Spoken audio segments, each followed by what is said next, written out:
அல்ஹம்துலில்லா நம்ம டெய்லி ஒவ்வொரு நாளைக்கு ஒவ்வொரு பள்ளியாசலில் போய் நோன்பு திறந்து வீடியோ எடுத்து போட்டுட்ருக்கோம். இன்றைக்கி ரமதான் இஃப்தார் டே 14.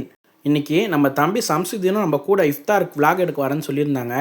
சரி ஓகேன்னு அவங்களையும் கூப்பிட்டுக்கிட்டு நம்ம ரெட்டில்ஸ் வண்டிமேடு பகுதியில் இருக்க ஜாமியா மஸ்ஜிதுக்கு தான் இன்றைக்கி இஃப்தாருக்கு நோன்பு திறக்கிறதுக்காக வேண்டி வந்திருக்கோம்.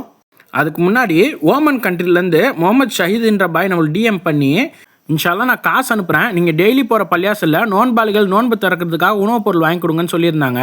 அல்ஹம்துலில்லா அவங்க அனுப்பிச்ச காசில் நம்ம வாட்டர் மெலன் வாங்கி நம்ம இன்றைக்கி இஃப்தாருக்கு நோன்பு திறக்க போன ஜாமியா மஸ்ஜிதில் கொடுத்தோம். பட் நம்ம அசர் பிறகு வந்து கொடுத்தனால அவங்க இன்றைக்கி கட் பண்ணி அரேஞ்ச் பண்ண ரொம்ப டிலே ஆகிரும். இன்ஷால்லா நாங்கள் நாளைக்கு இஃப்தாருக்கு இதை நோன்பாளிகள் கொடுத்துருன்னு சொல்லிட்டாங்க.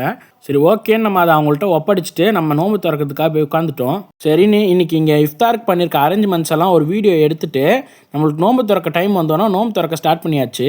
இன்றைக்கி இங்கே நம்மளுக்கு நோன்பு திறக்கிறதுக்காக மெது போண்டா, மெதுவடை, பஜ்ஜி, பேர்ச்சம்பழம், காரா பூந்தி, ஜூஸு, பனானா, தண்ணி, நோன்பு கஞ்சின்னு ஏகப்பட்ட ஐட்டம் வச்சுருந்தாங்க.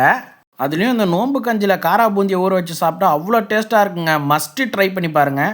அல்ஹம்துலில்லா அல்லாஹுடைய கிருபையில் நல்லபடியாக திருப்தியாக நோன்பு திறந்துட்டு மஹ்ரிப் தொழுகிறதுக்காக வேண்டி போயிட்டோம். பாய் தான் நம்மளை இந்த பள்ளிக்கு வர சொல்லி கமெண்ட் பண்ணியிருந்தாங்க. ஸோ பாய்கிட்ட பேசிட்டு வீட்டுக்கு கிளம்பியாச்சு. நம்ம சேனலில் வர வீடியோஸ் டெய்லி மிஸ் பண்ணாமல் பார்க்க நம்ம கமர் பாய் விளாக்ஸ் சேனலை யூடியூப்பில் சப்ஸ்கிரைப் பண்ணி இன்ஸ்டாவில் ஃபாலோ பண்ணிக்கோங்க. அல்ஹம்துலில்லா.